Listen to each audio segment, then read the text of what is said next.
Good morning all of you. कैसे हैं आप सभी? आज आप सभी अच्छे होंगे। आज का हमारा टॉपिक है औपचारिक संगठन तथा अनौपचारिक संगठन में अंतर। औपचारिक जो संगठन होता है वो बिल्कुल सोच समझ कर बनाया जाता है, उसमें नियम कानून ज़्यादा होते हैं और उनका पालन करना होता है, जबकि अनौपचारिक संगठन में इतना नियमों का पालन नहीं किया जाता, लचीले होते हैं। और औपचारिक संगठन के अंदर अनौपचारिक संगठन अपने आप ही बन जाते हैं। तो इनमें अंतर देखेंगे।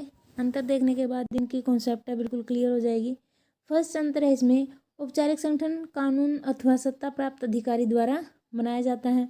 कि जो औपचारिक संगठन होता है वो कानून के द्वारा स्थापित किया जाता है, या जिस व्यक्ति के पास कानून की शक्ति होती है वो उसको बना सकता है। जबकि अनौपचारिक संगठन है कानून अथवा सत्ता प्राप्त अधिकारी द्वारा नहीं बनाया जाता, ये अपने आप ही बन जाते हैं। सेकंड है इसमें, औपचारिक संगठन योजनाबद्ध होता है कि पहले से उसकी योजना बनाई जाती है कि किस प्रकार कौन सा संगठन बनाना है, जबकि अनौपचारिक संगठन योजनाबद्ध नहीं होता। औपचारिक संगठन है स्वेच्छा से सोच समझ कर बनाया जाता है, और अनौपचारिक संगठन अपने आप ही बन जाते हैं।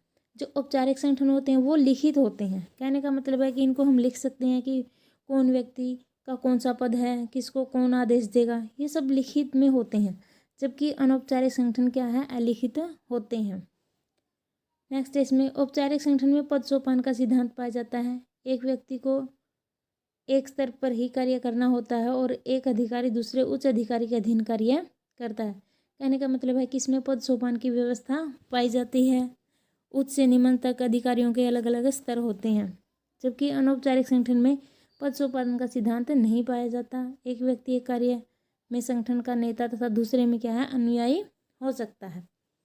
इसके बाद है, औपचारिक संगठन अव्यक्तिगत होता है। जो औपचारिक संगठन होते हैं उसमें व्यक्ति को महत्व नहीं दिया जाता, उसमें पद को महत्व दिया जाता है, व्यक्ति अपनी इच्छा से कुछ नहीं कर सकता, तो ये अव्यक्तिगत होते हैं। जबकि अनौपचारिक संगठन होते हैं जो व्यक्तिगत होते हैं। इसके बाद है, औपचारिक संगठन में सभी गतिविधियां संगठन के उद्देश्यों के इर्द गिर्द समकालीन एवं विभिन्न प्रकार की होती हैं। औपचारिक संगठन में जो भी गतिविधियां होंगी वो जो संगठन के उद्देश्य पहले निर्धारित किए गए हैं उनको पूरा करने के लिए की जाती हैं, जबकि अनौपचारिक संगठन में कोई विशिष्ट गतिविधियां नहीं होती। अनौपचारिक संगठन में गतिविधियां व्यक्तियों की भावनाओं और अंतक्रियाओं के परिणाम स्वरूप पैदा होती हैं।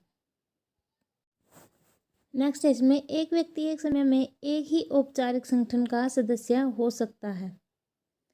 कहने का मतलब है कि एक व्यक्ति है एक टाइम में एक ही औपचारिक संगठन का सदस्य हो सकता है। औपचारिक संगठन के सदस्य ही एक प्रकार के कार्य संगठन के सदस्य होते हैं। जो अनौपचारिक संगठन होता है उसमें व्यक्ति स्वेच्छा से एक से अधिक संगठन के कार्यों, एक से अधिक अनौपचारिक संगठन का भी सदस्य हो सकता है। कहने का मतलब है जो औपचारिक संगठन होते हैं वो क्या है, गवर्नमेंट ऑर्गेनाइजेशन होते हैं, और कोई व्यक्ति एक समय में एक ही ऑर्गेनाइजेशन या एक ही संगठन में काम कर सकता है। जबकि अनौपचारिक संगठन होते हैं निजी होते हैं, इनमें कोई एक व्यक्ति दो से अधिक या कई संगठनों में भी कार्य कर सकता है, कई संगठनों का भी सदस्य हो सकता है। औपचारिक संगठन सत्ता पर आधारित होते हैं। औपचारिक संगठन है सत्ता पर आधारित होते हैं, उनको निश्चित सत्ता प्राप्त होती है जो व्यक्ति इन संगठनों के सदस्य होते हैं। जबकि अनौपचारिक संगठन क्या है, प्रभाव पर आधारित होते हैं। इसमें व्यक्ति क्या है, उनके व्यवहार से प्रभावित होता है। नेक्स्ट है, औपचारिक संगठन का ढांचा स्वरूप में क्या है, नौकरशाही है, जिसमें उच्च अधिकारी की स्थिति स्पष्ट परिभाषित होती है। क्योंकि ये क्या है, गवर्नमेंट ऑर्गेनाइजेशन होते हैं, इसमें जो ढांचा होता है नौकरशाही स्वरूप का होता है, और जिसमें उच्च अधिकारी की स्थिति है स्पष्ट परिभाषित होती है, उनको अधिकार दिए जाते हैं, शक्तियाँ दी जाती हैं।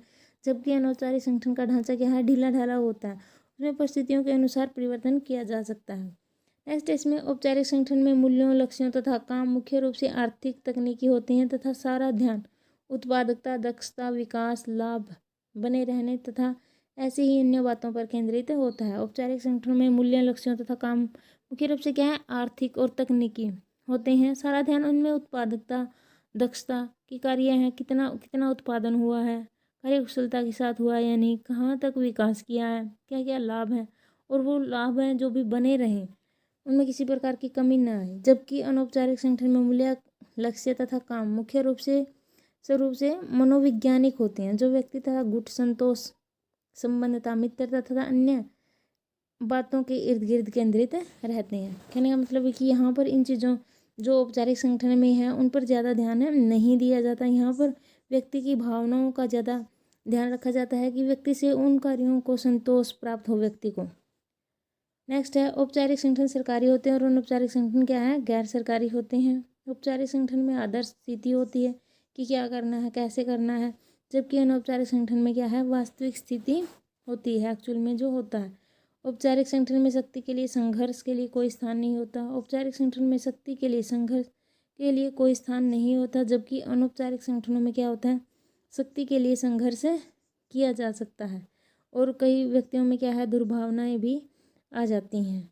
औपचारिक संगठन परिमेय होता है। परिमेय मतलब इनकी सीमा होती है, निश्चित होता है या सीमित होता है, जबकि अनौपचारिक संगठन अपरिमेयी होता है या इस संवेग पर आधारित होती है, इनकी कोई लिमिट नहीं होती। यहाँ से आपको वीडियो पसंद आया होगा। अगर वीडियो पसंद आए तो प्लीज़ वीडियो को लाइक करें, शेयर करें तथा चैनल को सब्सक्राइब करें। धन्यवाद।